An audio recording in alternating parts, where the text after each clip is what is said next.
अपने स्तुतिस ग्रंथ में एक सुंदर सी कारिका लेते हैं और कहते हैं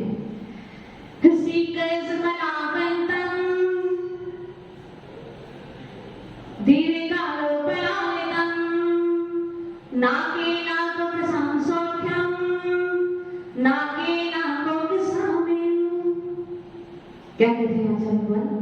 नाके यानी स्वर्ग के नाकों का देवताओं का, स्वर्ग के देवताओं का हृषिकस इंद्रिय जरे सौख्य माने सौख्य, स्वर्ग के देवताओं का इंद्रिय जनित सौख्य सुख कैसा है?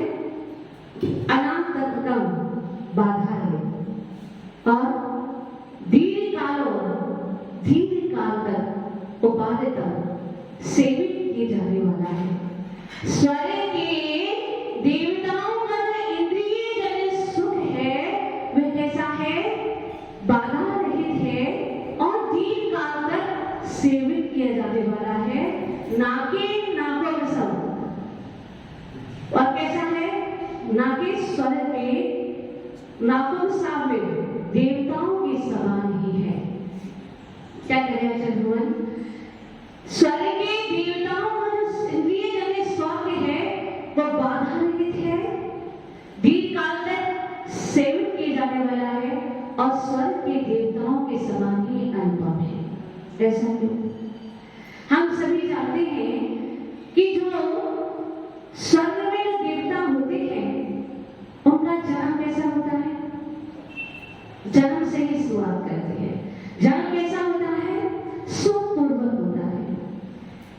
जैसे कोई नवयुवक सैया से सोकर उठा हो ऐसा उन देवताओं का जन्म हुआ होता है। और हमारा जन्म कैसा होता है? गर्भ जन्म होता है। उस जन्म में कितनी पीड़ा होती है? हम कहाँ रहते हैं? मल मूत्र के ढेर में। यदि हमसे कोई कह दे कि तुम्हें अमुक व्यक्ति की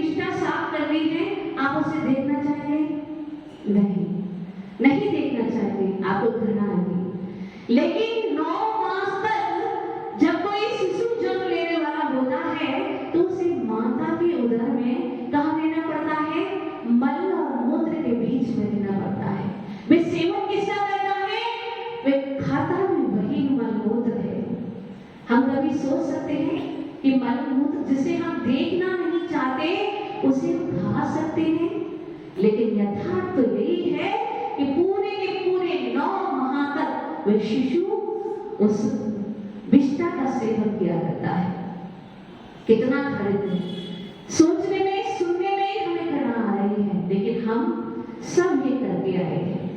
और तो और जब जन्म होता है तो इतना कष्ट हुआ करता है कि जिसके वर्णन नहीं किया जा सकता। वो माँ एक नया जीवन धारण करती है जब वो किसी शिशु को जन्म दिया करती है। और कोई तो माँ ऐसी हुआ करती है जो उस असह्य पीड़ा को सहन नहीं कर पाती और अपने प्राणों को छोड़ दिया करती है। लेकिन स्वर्ग के जो देवता होते हैं उनका जन्म भी सौख्यपूर्वक हुआ करता है, बिल्कुल ऐसे जैसे कोई युवक सैया से जागकर खड़ा हुआ हो। जन्म लेते ही यौवन अवस्था प्राप्त हो जाया करती है। उनके पास में अड़वा, गरिमा, महिमा आदि 8 प्रकार की रिद्धियां हुआ करती हैं, जिनके माध्यम से वह स्वर्ग के सुखों का अनुभव किया करते हैं। जो मीठा दृष्टि देव होते हैं वो द्वीप समुद्र में जाकर नाना प्रकार की क्रीड़ाएं किया करते हैं, विभिन्न प्रकार के भोग उपभोग का सेवन किया करते हैं। और जो सम्यक दृष्टि देव हुआ करते हैं वो भगवान के पंच कल्याण में जाकर भगवान का पूजन अर्चन करते हैं, उनकी उपासना भक्ति किया करते हैं।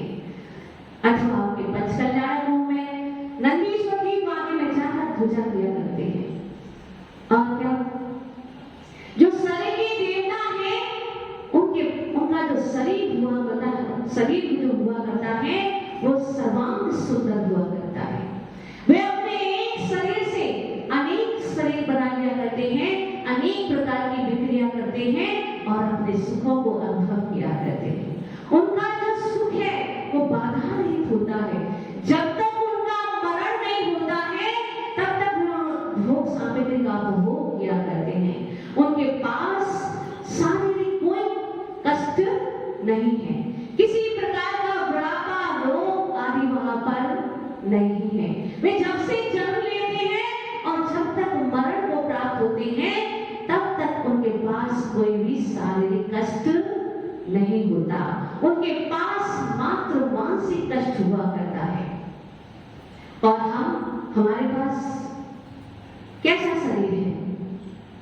औदारिक शरीर है और उसमें भी कितने कितने रोग हुआ करते हैं। कभी चैन सुख 2 घड़ी को भी हमें प्राप्त नहीं होता है। फिर भी हम इस शरीर को पालन के इतराते हैं, लेकिन जो देव हुआ करते हैं उनका जो शरीर होता है सर्वांग सुंदर होता है, दुखों से कष्टों से रहित हुआ करता है। वे जब से जन्म लेते हैं और जब तक मरण करते हैं तब तक ना उनको बुढ़ापा आता है ना कोई किसी प्रकार का रोग उत्पन्न हुआ करता है। और उनकी आयु कितनी होती है? स्वर्ग के सुखों की आयु 33 साल तक होती है। कितनी? 33 साल तक की। 33 साल में की आयु प्राप्त करने वाले सर्वांग सिद्धि के देव एक जीव तत्व पर चर्चा किया करते हैं और एक चर्चा को दोबारा नहीं करते, फिर भी वो समय उनका कम पड़ जाया करता है। और हमारी कितनी आयु है? मैक्सिमम 100 वर्ष की, और उसमें भी कितने व्यवधान, कितनी बाधाएं, कितने रोग, कितनी पीड़ा, कितनी टेंशन, फिर भी हम उसमें संतुष्ट हो जाया करते हैं। अब हमें ये सोचना है, विचार करना है कि हम पुण्य की करेंसी लेकर स्वर्ग की धर्मशाला में रुकना चाहते हैं या पाप करके नरक में जाना चाहते हैं, अथवा यहाँ पर छठे काल के दुखों को सहन करना चाहते हैं। ये विचार हमें ही करना पड़ेगा, क्योंकि यदि हमें मोक्ष जाना है और स्वर्ग जाना है तो हमारे पास उसके लिए क्या माध्यम है? कि हम अपने जीवन में व्रतों को अंगीकार करें, महाव्रतों को धारण कर लें, क्योंकि जो व्रतों को धारण कर लेता है, महाव्रतों को धारण कर लेता है, उसके लिए स्वर्ग और मोक्ष का रिजर्वेशन हो जाया करता है। उसे तो स्वर्ग में ही जाना है और स्वर्ग की पुण्य की धर्मशाला से जब वे आएगा तो कालांतर में मोक्ष को भी प्राप्त हो सकता है। छोटा सा हमारा जीवन है, उसमें भी इतने कष्ट, इतने अवसाद, इतनी टेंशन भरी पड़ी है कि बहुत से लोग तो उस टेंशन से दुखी होकर के आत्मघात कर लिया करते हैं। और जो देव है वे इतने सुखों का अनुभव करते हैं, इतने शांति से अपने जीवन को यापन किया करते हैं, लेकिन उनके जीवन में भी सिर्फ मानसिक कष्ट हुआ करता है। जब उनकी आयु पूरी होने वाली हुआ करती है तो 6 महीने पहले उनकी माला मुरझाने लगती है। और जब वे उस माला को देखते हैं तो जो मिथ्या दृष्टि देव हुआ करते हैं वो इतना संकल्प विकल्प करते हैं कि देव देखते हैं, वो अपने अवधि ज्ञान से जान लेते हैं कि अब तो मुझे कहाँ जाना पड़ेगा, गर्भ में जाना पड़ेगा, और ऐसे गर्भ में असहनीय पीड़ा को सहन करना पड़ेगा, मल और मूत्र में रहना पड़ेगा, विष्ठा में रहना पड़ेगा, वही सेवन करना पड़ेगा। तो वे इतने दुखी हो जाया करते हैं कि प्रथम स्वधर्म और ईशान तक के जो स्वर्ग है, स्वर्ग के जो देव है, वो एक इंद्रिय के पर्याय में भी चरण धारण कर लिया करते हैं। तो हमें क्या करना है? हमें चिंतन करना है कि हम चाहते क्या हैं। हम विचार कर ले कि हमें क्या पाना है, क्या हमारे लिए है, क्या उपादेय ही है, क्या हमें करना चाहिए, क्या हमें नहीं करना चाहिए, जिससे हम सुख को प्राप्त करें। यदि हमें इंद्रिय जनित सुख को भी प्राप्त करना है तो भी हमें व्रतों का अवलंबन लेना पड़ेगा, और यदि हमें अतीन्द्रिय सुख को प्राप्त करना है तो भी हमें इस मिथ्यात्व को छोड़कर व्रतों को धारण करना पड़ेगा, सम्यक दर्शन को धारण करना पड़ेगा। हमने अनादिकाल से यही किया है, इसीलिए हमारी जो विचारधारा है, जो हमारी मान्यता है, वो जल्दी से बदलती नहीं है। लेकिन जब तक हम उस पर संस्कार नहीं डालेंगे, उस संस्कारों को तोड़ने की कोशिश नहीं करेंगे, तब तक हम इसे छूट भी नहीं सकते। किसी व्यक्ति पर जब दुख आता है तो क्या करता है? वो धर्म का अवलंबन लिया करता है। हमें दुख के समय धर्म की याद आती है, दुख का ध्यान आता है, दुख का जो अवसर आता है तो हमें धर्म की शरण याद आती है। लेकिन यदि हम दुख और सुख दोनों में धर्म का सेवन करेंगे तो हमें दुख जीवन में कभी भी कष्ट देने वाला नहीं है, क्योंकि जो सभी दृष्टि की मान्यता हुआ करती है वो कैसी करती है? वे सुख में भी और दुख में भी समता भाव को धारण करता है, दुख में भी समता को धारण करता है, विचार करता है कि ये जो मैं भोग रहा हूँ वह मेरे ही कर्मों का फल है, वो किसी और ने मुझे नहीं दिया है।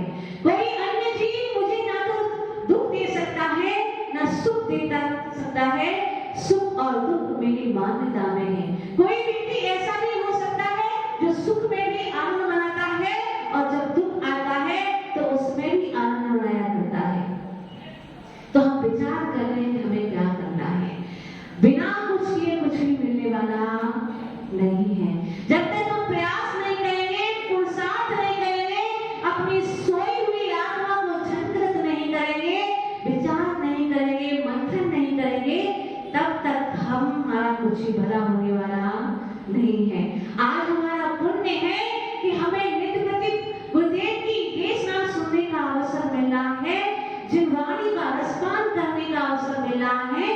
तो गुरुदेव की देशना को सुनकर, उनकी धर्म देशना को सुनकर हम अपने जीवन को पूरे दें, अपने जीवन में विचार करें कि हमें क्या करना है। यदि हमें दुखों से छूटना है तो हमें अपनी आत्मा पर संस्कार डालने होंगे, और संस्कार डालते डालते एक दिन वह भी आएगा जब हम भी इस भव समुद्र से पार हो सकेंगे। तो गुरुदेव की वाणी का रसपान करते हुए हम अपनी आत्मा को जागृत करें, अपनी ओर जाने का प्रयास करें, अपनी चेतना से पूछने का प्रयास करें